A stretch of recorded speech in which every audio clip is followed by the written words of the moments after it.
sake. Hi there, and welcome back to the FFS podcast. I'm your host, Prady, once again, and this is episode number 2 of season 4 of the FFS series. Now, this is our mainstream series. This is where we talk about the big news headlines in the world of football, um, whether it be Premier League, La Liga, or anything like that.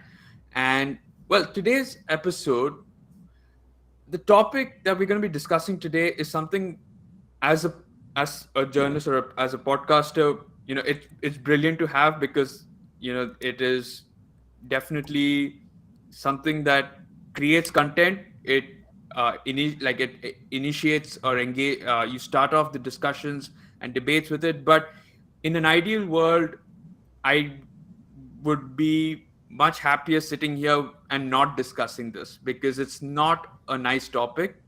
And I don't say that just because I'm a man, and I say that because as a general human being, we shouldn't be discussing the reasons as to the headline or the topic that you see on the YouTube page, right? So for those of you still a little confused, so we're going to be talking about this recently introduced sexual consent training that the Premier League has introduced for all of its players.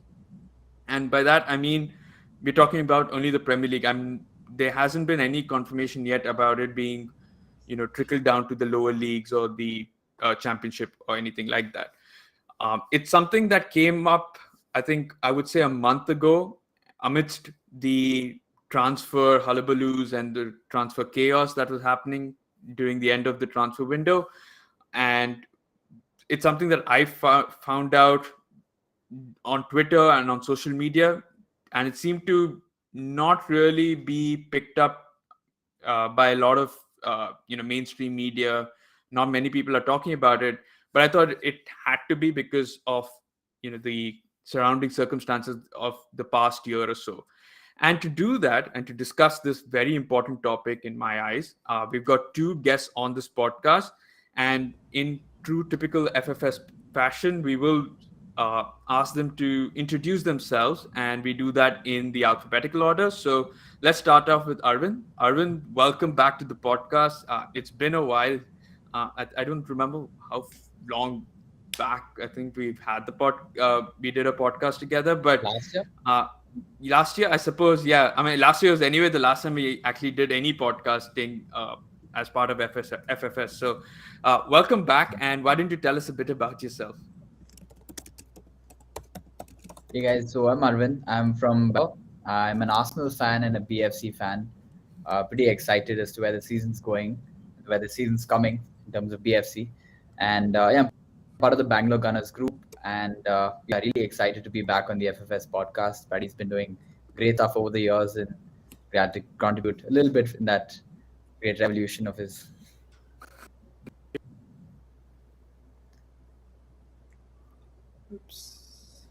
FFS newbie. She hasn't been on the podcast before, but I'm glad that we could have her on here to talk important topic. And her name's Harshni. Harshni, welcome to the podcast, and why don't you tell us a bit about yourself? Hey everyone, so happy to be on here specifically for this topic. So my name is Harshni. I'm based out of Chennai. I've been a United fan, I think, since my granddad made me watch the 1999 Champions League final.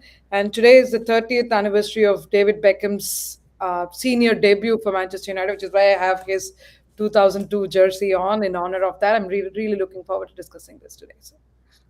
Awesome, great. So before we talk about the circumstances that have led to this newly introduced program, I just want to ask both of you now. Was it the first time when I reached out to you asking if if you'd like to be a part of the podcast?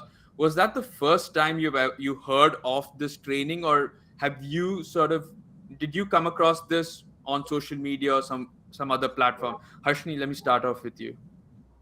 Nope, that was the first time I've heard of it. And then I tried to do some research around it and found some information on it. But that was the first time I heard of it. It was not even on Reddit or anything like that. So it's quite surprising. And Arvind? Yeah, absolutely. Same man. I heard about it the first time when you sent me the the link as to the details and stuff. But otherwise, I didn't actually hear about it in the news or anywhere else. I think it was there in the news in the UK, but it didn't make it across the continent. Yeah, and it's not surprising that the reason I asked this because every person who had asked for whether they'd be interested in doing a podcast like this, they of course declined for different reasons, but also okay, I shouldn't say that because it makes you sound like you were the last bit or your third, fourth choice. No, but the reason why a couple of reasons why they didn't exactly catch on to this because there wasn't much really that was there in the news for them to know about. So they didn't feel that they could contribute that much to this.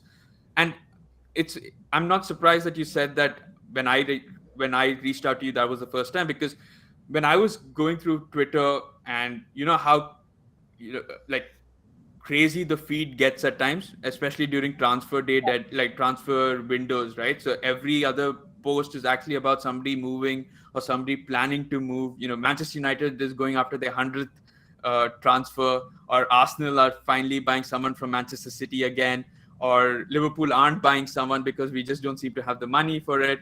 So all of that, amongst all of that, I suddenly found this article on Telegraph, which is a newspaper in the UK, talking about this, and I felt, hang on, given what all we've witnessed in the past, at least past year or so, and even before that, this should ideally have caught everyone's attention. This should have been blown up by the media for saying, hold on, how is this not possible?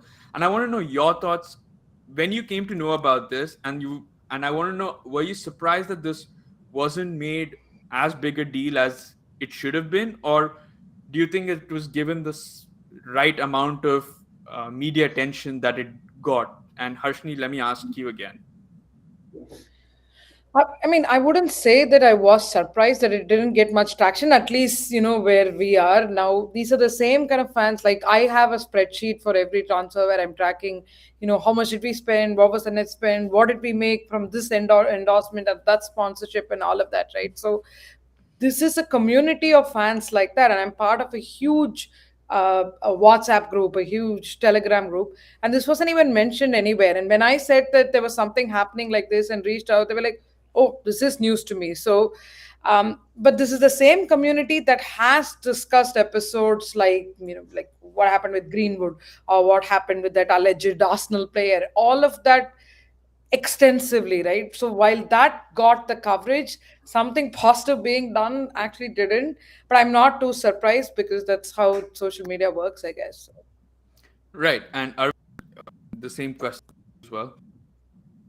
So I think one of the reasons, I mean, I'm speculating purely, but I think one of the reasons why it didn't make it out because I think it was an internal memo of sorts which is given to the Premier League clubs and not really media driven, right? Obviously, clubs go through loads of media training and different kinds of training to bring the player out into the public persona, right? Like, so it's probably one of those things where it was pretty internal, and hence it didn't make it across the mainstream news. And obviously the timing was very bad because you have a certain screen, and then if people would rather look at a Premier League transfer than see this because that obviously gets more clicks. So it's just purely, I think it's a business driven uh, reason why it didn't make it to the mainstream news. This seems Of course. very, very typical of the Premier League. Sorry, but it seems very typical of a Premier League thing to kind of hide it or hush it. If you want something to be hushed in the media, you kind of do that when things are blowing up, especially during the transfer window. Yeah, carry on, Harsh. No, I was just saying that, I've done this so many times, and I know so many people who do that. There is a website to track private jets, and we track every jet that gets into Manchester to see if the player we Yeah. wanted has come in and all of that, right? So it's not like the news was out there and it didn't really reach us. I'm just saying that there was, like Arvind said, there has not been a lot of mileage around this at all. Otherwise, for sure, it would have reached us. That's the kind of community these guys are. So. Yeah, exactly. So let's talk about now the reasons why we've reached this situation, or we've reached this sort of program implementation. And uh, Arvind, I want to ask you, so because yours was the like Harshni mentioned, the alleged Arsenal player, the rumors that were surrounding. Well, we kind of figured out, or I don't know if we figured it out, but the rumor was it was Thomas Partey who was, questioned and allegedly Yeah, taken into was he was actually what was that? He wasn't along with the team, right, for your pre-match thing. He was yeah, told to stay back in in London itself. So all of that, plus whatever's happened with Greenwood before that, Mendy, who's going through the trial right now, and it could go further and further back. Uh, I just want to get your thoughts as to, like, what, according to you, what has brought about this necessary step by the Premier League? I think one is obviously because this has been happening over the years. A lot of times, right? Every year, there's something comes up in some league where some player is accused of something, or some kind of a misdemeanor of this on the same space, right? So I think that one of the reasons why it exists now is because a lot of these players, right? They come from especially when you consider the players who are from smaller towns, conservative cities, or from you know places where they don't have so much exposure to something. I mean, they have humble backgrounds, right? They grow up in humble backgrounds, and then suddenly they get so much limelight on them, and then they just become famous. And over that process, they've been no one says no to them in a lot of ways, right? Anywhere they go, any restaurant they enter, they're allowed in. Any club they're allowed in, because they're obviously celebrities now. So when you have this sudden transformation for any person, right? When you have so much money and so much fame, you cannot feel like I you don't take no for an answer, right? Like, I mean, I'm just observing what's happening. So when something of this sort happens, there needs to be some kind of an intervention or some kind of a saying, listen, this is actually time to change, and you can't really do stuff like this, and you need consent from so and so people to for so and so things. So I think it's been a long time coming, and I'm glad to see that people are at least being are privy to the knowledge that something of this shouldn't happen in such a way. And I want to pick up on one thing that you said, the times are changing. And Harshni, like, would you agree with that? Because this is not something new, right? Sexual assault has been there for ages. uh, you know it's been there for years and years now. But with, I suppose, when Arvind mentioning the times are changing, the advent of, or the introduction of social media, we now are we now gain access to whatever's been happening. So if like, for example, the earliest memory of a sexual assault or something not being right was probably, for me, Adam Johnson back, Yeah. right? That was the 100%. earliest, and that's because at that point we had social media just coming in, and everyone knew at that point. Right now we're coming to know that there's more and more cases that are being unearthed, and we thank social media, I suppose, for, despite social media being the bane in our existence in one part of our life. I suppose, and I want to get your thoughts. Would you agree that we are coming, like, the times are changing, the advent of social media has brought about this change, or has sort of pushed the Premier League to fast track the implementation of this? For sure, right? And I think it's not just social media, it's a cocktail of different things, because I think at the Arsenal game, there was a banner, if I'm not wrong, right? Kick rapists out of the stadium, something like that. I remember seeing this, or remember seeing it reported at the Crystal Palace game, the opening game of the season, right? So it's not just social media, it's been match going fans, it's been fanzines, it's been fan channels, it's everybody talking about that. And I think for me, the reason why the Greenwood thing hit so hard, one is, of course, is he's somebody I watched for many years, nurtured, and been he's like family in so many ways, right? But actually seeing and hearing it on social media, I mean, allegedly it was Greenwood, whatever, there will be people who argue the other way, but just seeing and hearing it, the lasting impact of that was much more than reading about Mendy, or or it could just be because he's from my club. I don't know that, but for sure, social media is amplifying this big time. Fans that are not in the cities are still able to contribute to the cause by talking about it. So it's inevitable that they I mean, each one of us at work has posh training. So why should football clubs be any different, right? It's, in fact, I would say it's a little too late that this is now only now come in. And I think it was there for the Academy. younger team, first team for the academy, but not for the first team. So I don't understand why it was delayed so much, but I'm glad it's happening now. And the word that they use for, like you mentioned, they had it for the under 14s and the youth academies side, and the word they used there were workshops. And now I don't know how detailed these workshops go. I mean, this is a compulsory program that, or training that these current first team players and the bench squad, all these Premier League squad players have to go through. Having a workshop is somewhat being like having a sort of interim position, right? You kind of have a couple of hours to say your stuff, and then you go back and do. I don't know how much people actually retain that amount of that knowledge that you have during a workshop.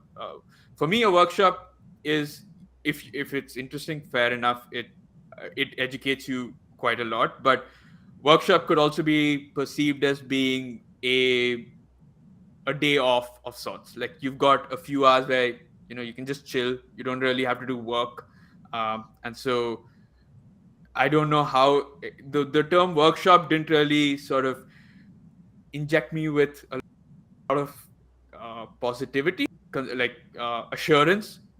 When I read about it, I was like, fine, workshops are the first step, but like you mentioned, I'm surprised that it's taken so long for them to finally wake up and go, you know what, you need it. As sad as that sounds, because I know Arvind mentioned about it being with the background that some of these players come through, come with, or the humble beginnings, or the not so rich beginnings that they've grown up with, and then now they're in the Premier League where money is abundant, and they're playing for the biggest teams.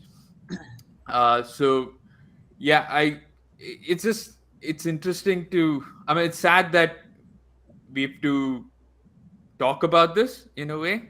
I really, like I said at the start, I really wish we didn't.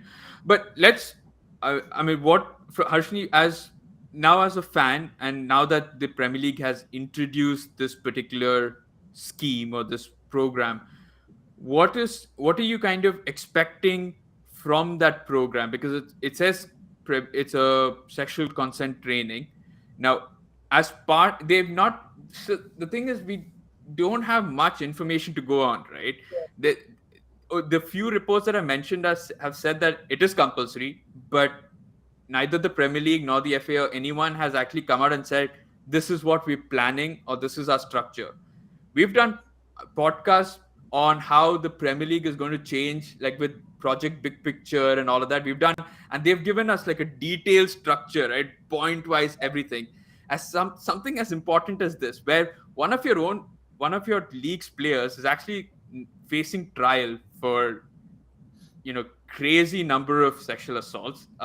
It's, I don't even know the number. I think it's definitely more than one, but it's insane. And then you've had one of the league's youth talent, best youth talent, also have a similar incident, and then so forth, and it's increasing that way.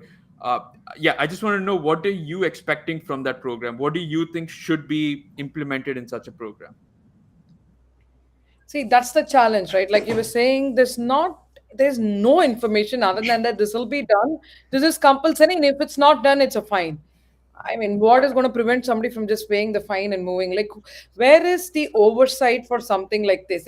And for me, the biggest challenge I felt was, again, just like how it is left to the club to suspend a player who has been accused of sexual assault. There is no sort of SOP, if you will, on what needs to happen if somebody is accused of that from the FA or from the Premier League. Here as well, it's been left to the club to decide how the program will run, how frequently will it run, what should be, for lack of a better word, the curriculum of the program, what's the objective. None of that has been defined. So for me, it's a start, but it still feels like a gesture.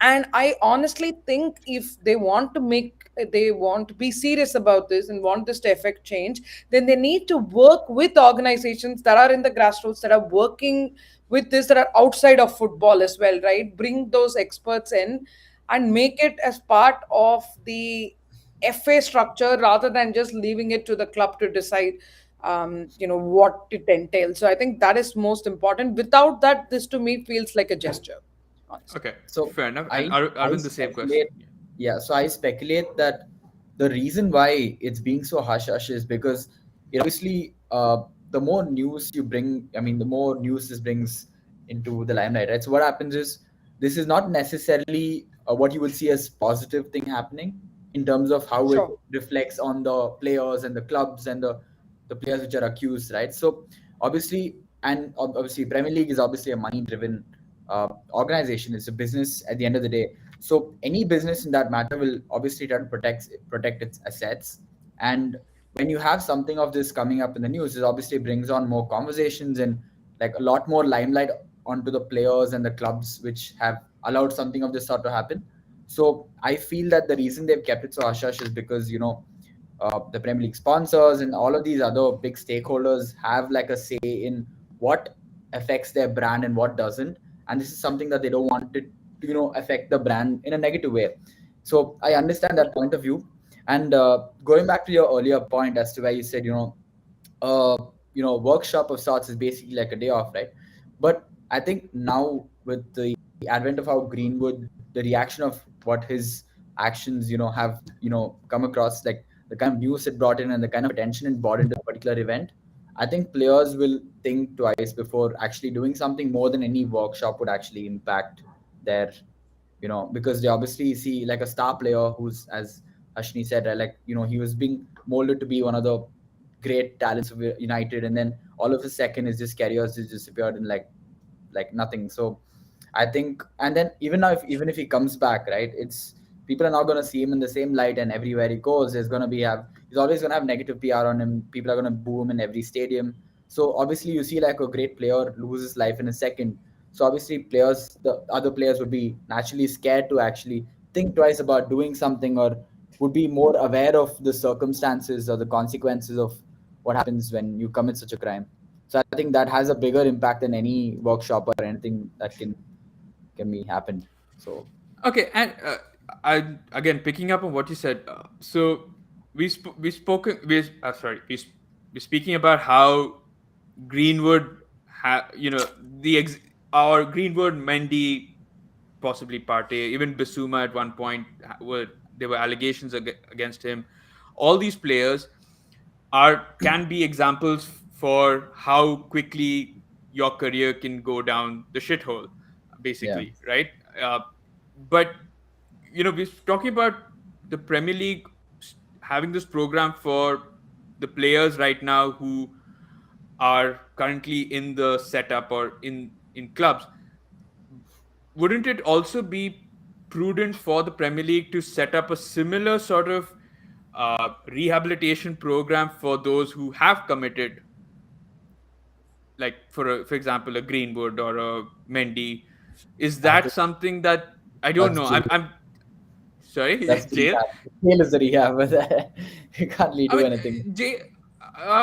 Yeah, I mean, jail. Some would say is a step, but at the end of the day, you need to change the person's mindset, the personality, and all of that, and probably a rehabilitation while in jail would probably be a more prudent concept. I just That's not wanted to, exclusive to just football players, right? That's basically anybody accused of sexual assault needs yeah, to go through that reprogramming, if you will, or yeah, reconditioning there in jail.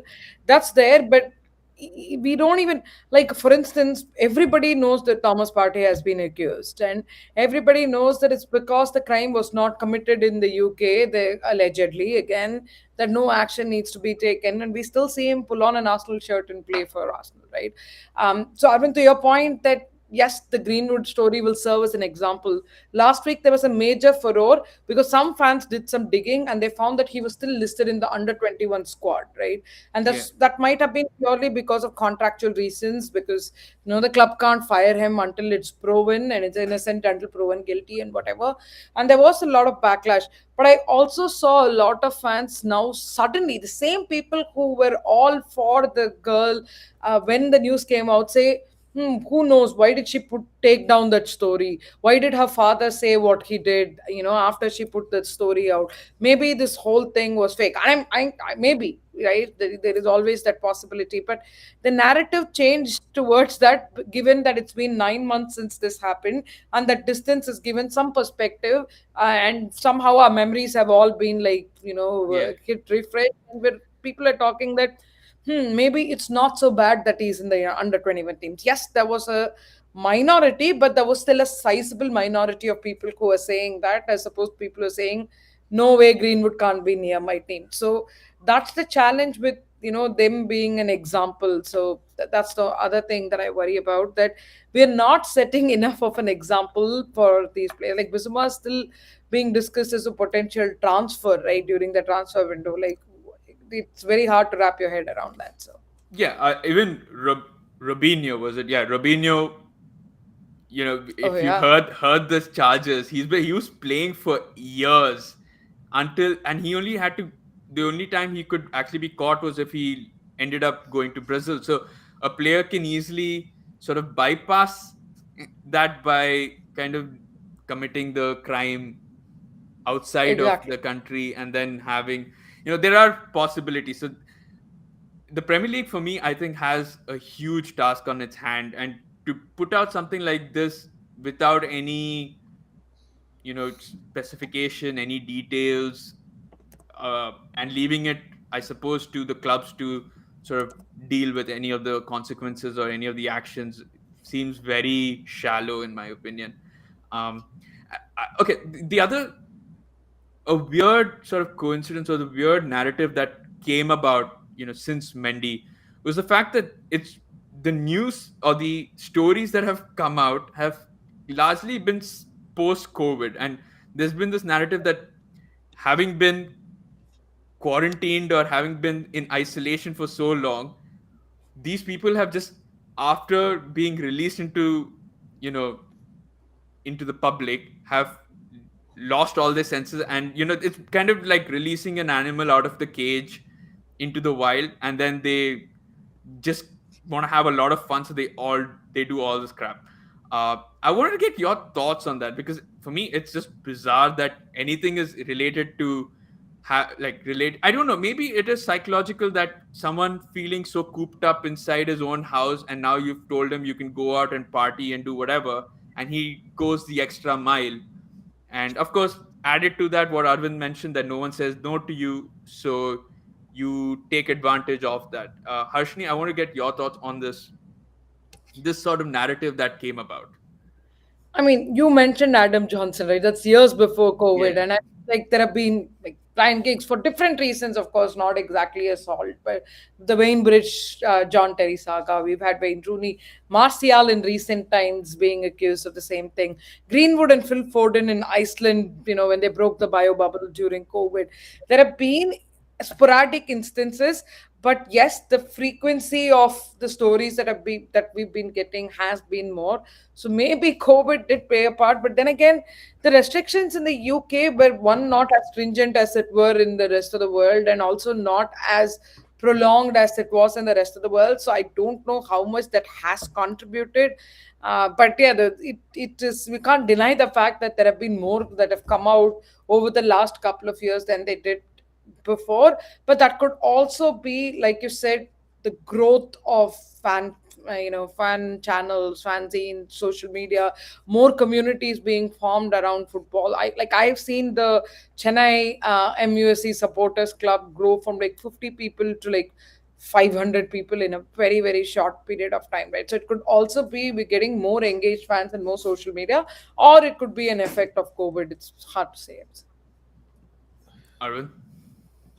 So, I mean, it's an interesting argument that people say, you cooped up for 2 years and then you go out and then the world is yours to take. I mean, that's one side of the argument.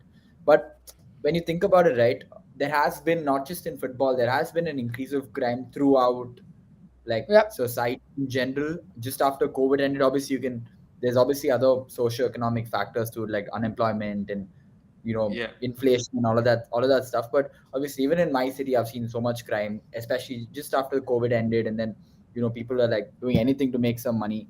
So that's one side of it. But when you actually talk about how these players, they just out and then they can do whatever. I mean, I don't think that's a valid enough reason, because I mean, I don't know, it just doesn't sell. I'm not sold on that fact that just because they were cooped up for 2 years, they couldn't go out and do anything of that sort. And like Harshni mentioned, they actually weren't, because they could go out and play football. I'm pretty sure Yeah, they had parties around in their house, which Yeah. we've all hushed up and we don't know about. yeah, And it see, the thing is, I can understand if it was like, knife crimes have increased, or Yeah. cars being stolen have increased. This is sexual assault. This is more on your personality than it is to do with like yeah, socio. I do get socioeconomic, the backgrounds and everything do play a part. Having being the backgrounds and the origins and everything do play a part, but it is largely down to how you are, no, how you, what's your personality, and how you treat others, how you are as a person. And it's like, even if you're cooped up for 2 years, none of us went about and started doing the same thing, right? It's and we are in far worse financial positions than the football players. We aren't earning as much, I assume. All right. You feel free to correct me if you are earning more or less. uh, the Premier but League player. yeah. Yeah. I wouldn't be sitting here if I was. No offense, I'm just kidding. Oh. So, uh, so no, I mean, but I read an yeah, good. interesting quote, all right.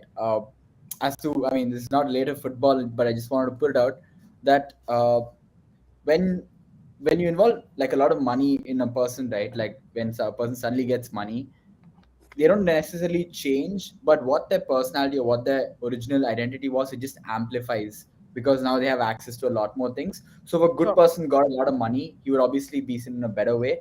And if a person who was not necessarily the best person, or who had like crooked intentions, got money, he'd be far worse than what he was, because money just amplifies what your original personality was.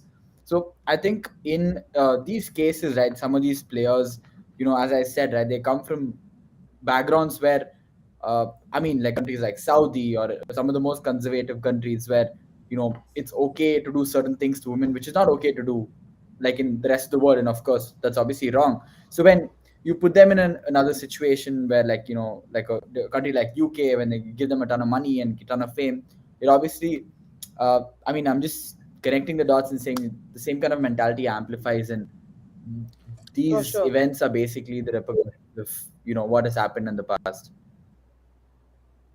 Yeah. And Harshly, like Arvind mentioned, like, it's not only from a conservative, like, even if you're from a conservative country, like even from a conservative family, or someone where you've been restricted all your life, you then become the rebellious spirit, right? When things Yeah. are opened up, or you're given that freedom. I don't know if you were a rebellious child when you were a kid, or Arvind, were you? But I I was. have seen it in the past, where people who had like curfews, early curfews, like you have to be home by 7 o'clock, and when they go out to study to UK or US, the world's their oyster, because nobody's there to tell them, and so they're out Sure. partying till midnight, and they get into trouble at times as well. So uh, that, I suppose, seems to be, I don't know if but I suppose that is more believable in a way than just saying that the Cool. guys have been in the house forever. So Yeah. uh, yeah. All and right. and I let especially Yeah. yeah, and especially when uh like in terms of, like, say, Greenwood, or even Phil Foden, who broke the Iceland, that incident, right? When a lot so as a guy in general, right, you need to have a certain phase where your youth, right, especially the growing period, where you learn about stuff, things happen to you, like, you learn like good things, bad things, and you learn from them. But in terms of these young stars, right, like, when they receive so much fame and then they're not able to go through this moral growing process that the rest of the people go through, what happens is they feel like, like they're kind of invincible in a way, right? So at 14 years old and you making like $500,000, or and you're famous on Instagram, like you're not necessarily mature enough to make the right choices. But there's also a ton of situations where, ton of situations that you're put in where something of this could happen, right? Like at 14 years old, I'm just giving an example. But when you take a regular another 14-year old football player, for example, his life would just be going and coming, training, and then just his regular routine. But if you're a football star at a very young age, not just that, even celebrities who shoot up at a very young age, right? They always have a certain, you know like a streak in them where they don't know what the right thing or wrong thing is, because they've not gone through that moral growing process that the rest of the Or crowd they've does. done it under the public eye. So Come under again? Sorry. no, I'm saying either they haven't gone through that moral growth or they've done it under immense scrutiny, Yeah, always that's it. public eye is Yeah. equally. I also think that, for example, the class of 92, when these guys were there, and if you read their books, it's not like they didn't have all the money in the world or have all the access they needed. But it was a different time where they were terrified of Ferguson, right? They were like, I put a Yeah. toe out of the line, he's going to like throw me out of the team. I honestly also think that the managers and the club had a lot more power over the players because they were dependent on the club. Now it's Yeah. not the case. Every player has 100 million followers on Instagram or whatever, so they're not as dependent on the club. Or like I can never see a Pogba type of situation happen like 15 years ago. That simply wouldn't have flown, right? So I also think that's the case where I don't know who said this. I remember somebody saying that, yeah, it was actually Mike Lowen who said that during one of those task force things. He was saying that now managers have to be like pat on the back and talk to them and cajole them and keep them happy and massage their egos and balance all of this. While earlier it was like, that's it, go do your job, right? So that whole power dynamic has changed very much. And these, especially stars like Greenwood, get that power at a very young age before, and they're very ill-equipped to deal with it, right? To, like Arvind said, to sort of dissociate themselves from that persona to what they are at home. So I get that that's probably where, it can't be a regular posh training that they do.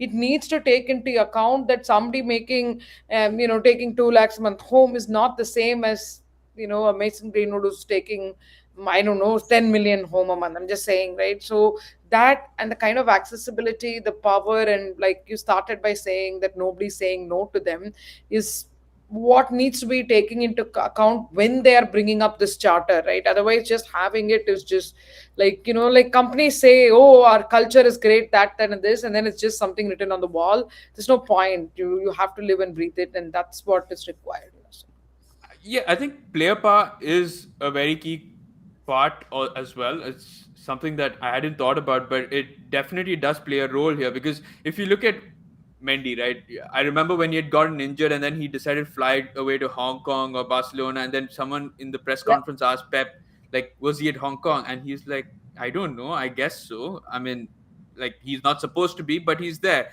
So it kind of we have reached this point where players can are taking the decisions by themselves, and they the most consequences that they'll face is that they probably won't get to play a few games, and those exactly. few games don't matter much because they're still going to earn millions.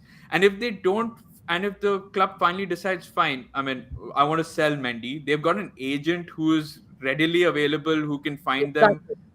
any club who's willing to pay them the same amount of wages, or get them a good enough transfer fee. So right now it's scary because as you can't even if this workshop or this program was to be implemented, it's down to the player right now, because even the manager nowadays is powerless with the player. Like he can the maximum that he can do, or all that he can do, is Depends. sort of advise him or take into account. And that's where I suppose it becomes a little more important, I suppose, for man management, and to ensure that the managers can do their maximum. Now that's a lot to ask on a simple coach. You Not every manager is capable of something like that and And shouldn't actually be. see, and right now we have a manager makes one decision. He has 1,000 people questioning and undermining him as to why he made that. This was not the case Yeah, before. You bench yeah, Ronaldo, you are the enemy. You play Ronaldo, you're the enemy for a different set of people. You play yeah, Ericsson every game, you're a heartless monster who's playing a guy with a pacemaker. You take him out and you play Fred and McTominay, you're going back to Solskjaer tactic. It's a very hard position for managers to be in, because no matter what they do, there is always one faction or another, each of it sizable, who is dissatisfied. So for yeah, them to go out there and actually discipline a player, and the most they can do is drop them, like you said, and that's also become inconsequential. You drop me, then there is going to be a Greenwood army that's going to come out and say, how can you drop him, right? So it's very hard yeah, for a manager to walk that tightrope and assert his authority. I, like you said, Pep, who you would think is one of the strongest characters, proven manager, he's one of the greats of the game. He still can't yeah. go and assert his authority. What hope is there for the others? So Yeah, exactly. And if you drop them, God forbid that it's one of the most important players in your squad, right? Say exactly. for example, an Arsenal had Aubameyang during his peak had done something like this. I mean, he's had disciplinary issues, but and has been dropped. And you've seen the backlash that Arteta got during that point. Now imagine that he's had to, of course he'll have the backing if he does it.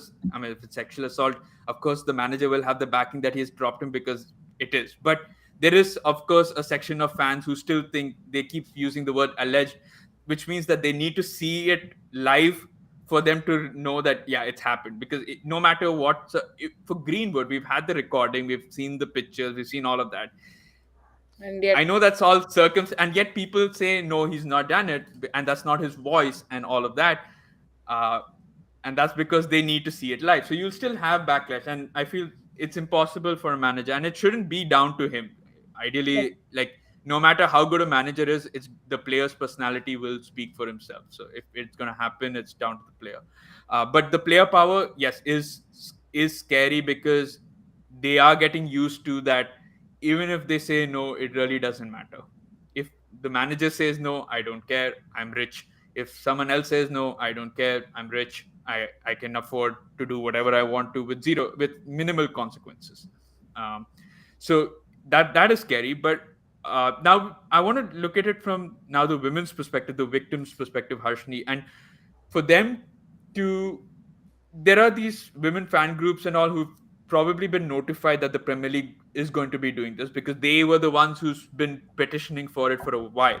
Now they've been notified that they're doing this, but of course there's no sort of detail as to what it is. Now, how satisfied, dissatisfied, and what would you say as a woman to the fact that the Premier League have done this? I know we've kind of touched upon this earlier, but if you were one of the owner or the founding members or uh, the owners of these organizations or women run activism campaigns, what would your opinions on this be?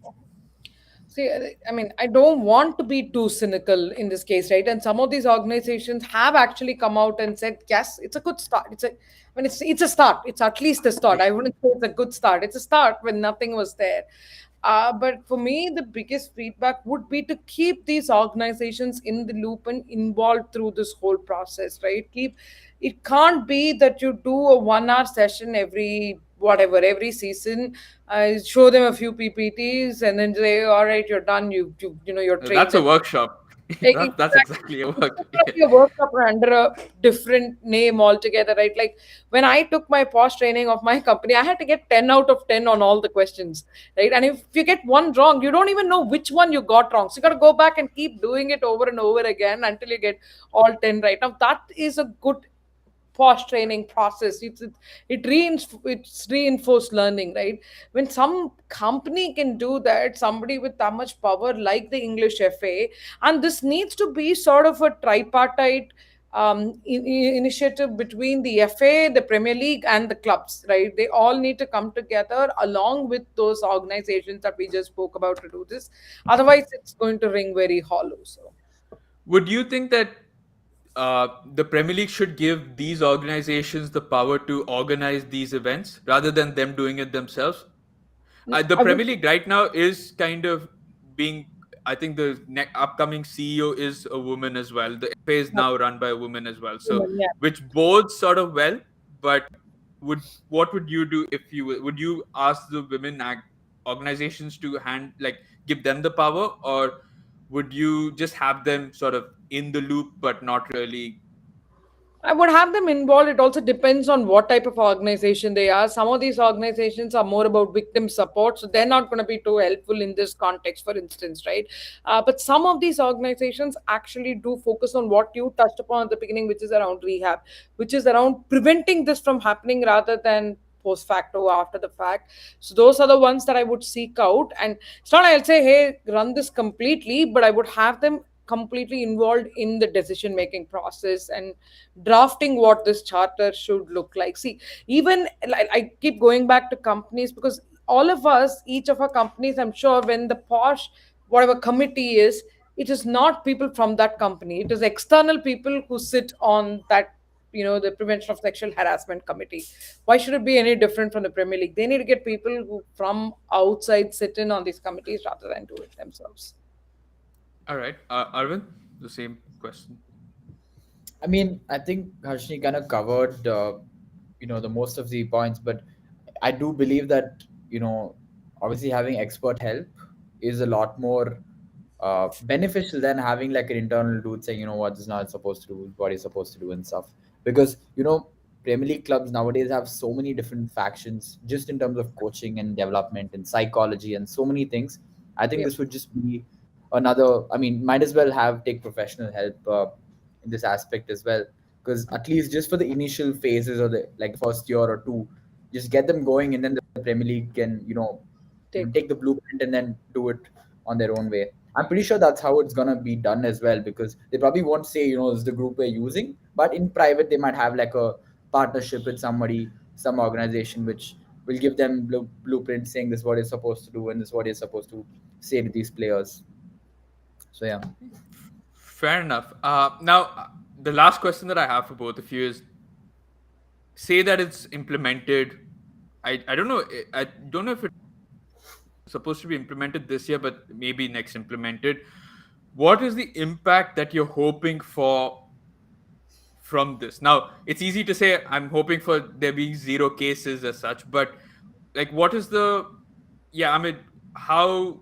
I don't know how we measure it as well. I suppose zero cases would become the ultimate measurement, but how would you measure it, and what would the impact be for such a program, Arvind? You can't really quantify or ROI on this thing, right? Because there are a lot of different factors involved. But what I'm hoping for is at least a mentality shift. That's the least we can ask for, like a mindset change, saying this is not okay and this is okay and stuff like that. So I think that would be the. I mean, I'll gladly take that as an ROI if if there's one. Would you take, I don't know, so what would you say if, say for example an incident does occur in the future. I don't know how, whether it'd be possible, uh, or would you expect teammates to come out and be a little more vocal about what's happened, or do you think that's not going to be possible because of all the legality standpoint? But when you think about it, right, when we play football, right, it's with our friends, right? On Yeah. that level, they're usually like colleagues per se, right? They're not necessarily friends. Because when I was a kid, I always believed all these players like friends and their best friends and stuff. But when you grow up, you realize they're just more merely colleagues, right? And when one player goes to another team and he scores here and stuff, like it's obviously a lot of backlash. So I don't know if a colleague, obviously being vocal about it will do anything per se. But I do know that it wasn't like this 10 years ago, and now it's at least a little more vocal, so that's a positive improvement per se, just general, everyone, the media, the club, and I think that's a positive step that we've taken as a whole. Okay. For me, Harshni, just yeah. more conversation, I would say, around this, right? Like you said, this whole news was hush hush still.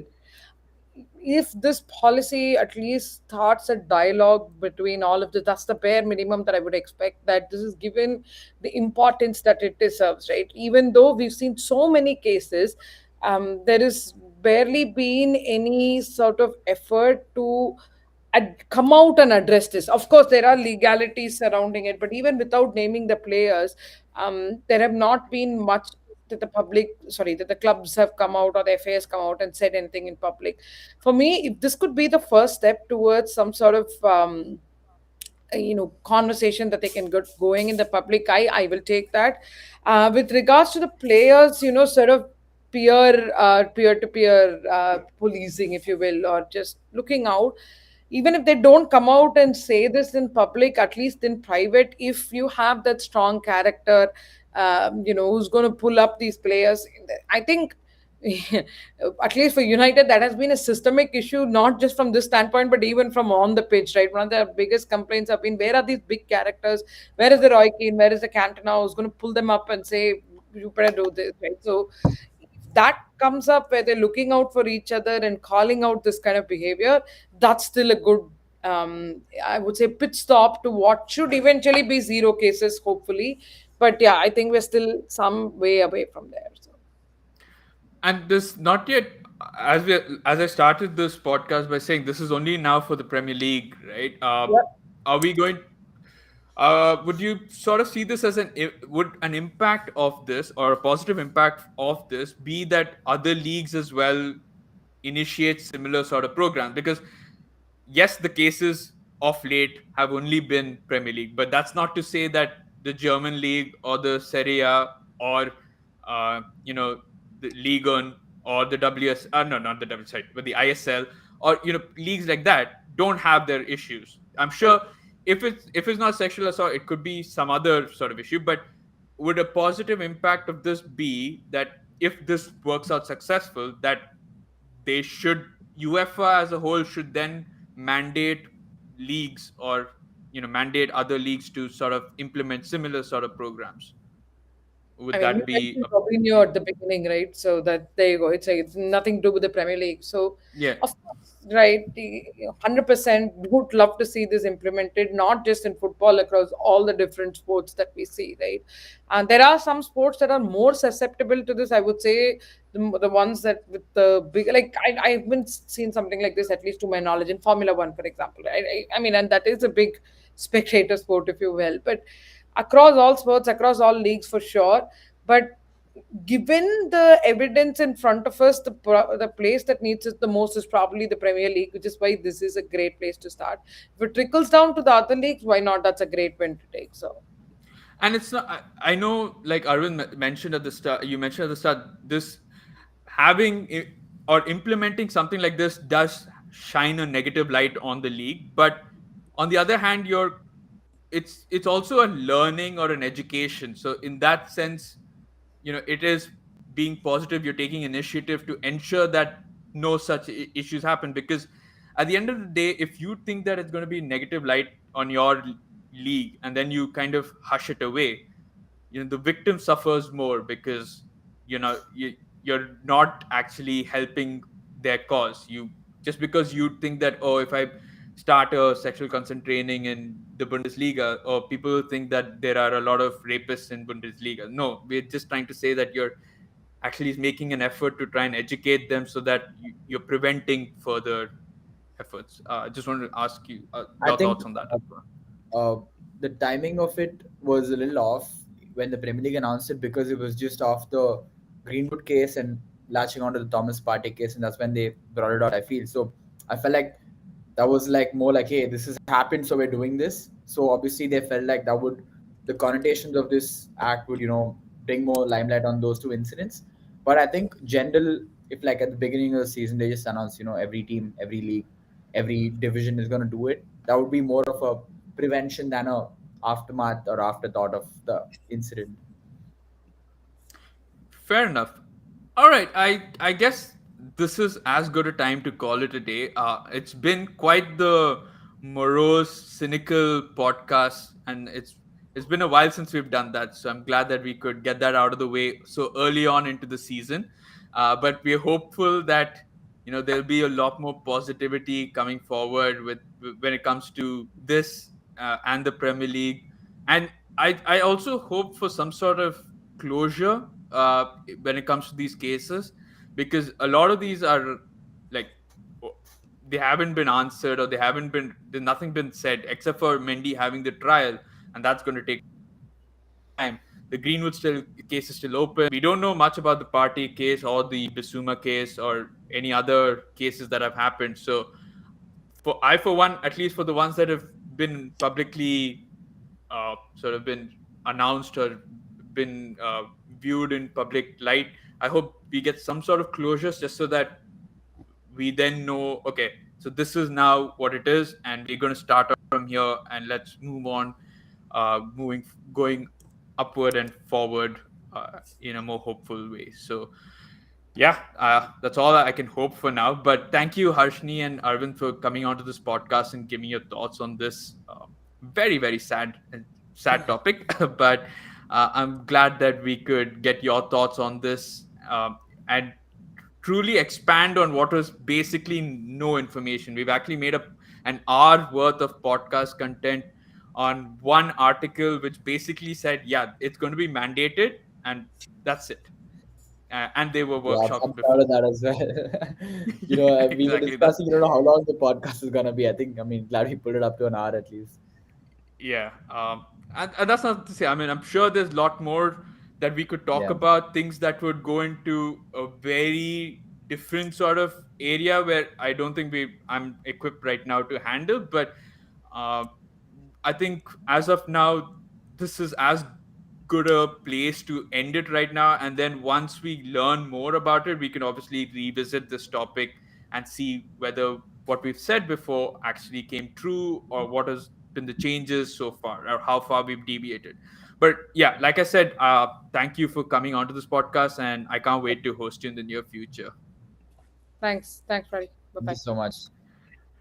And to those of you who are listening to this podcast, please do follow us on Instagram, Twitter, Facebook. The links are, or the my user ID is on the display on YouTube. You can also follow us on, or subscribe to the YouTube channel, like, comment, share, get your friends, family, everyone involved. This particular series, you can also listen to the audio version on Spotify, Google Podcasts, Apple Podcasts, or anywhere that you listen to your podcast on. So yeah, just type for football's sake, and you'll get all of our FFS content on here. And I guess that's about it. So, like I said, share with friends and family. And if you want to be a part of the podcast as well, do let us know on any of our social media platforms. But that's about it for episode number 2 of season 4 of the FFS series. I'm your host, Praddy, once again. You stay safe and see you. All right. All right, that was good.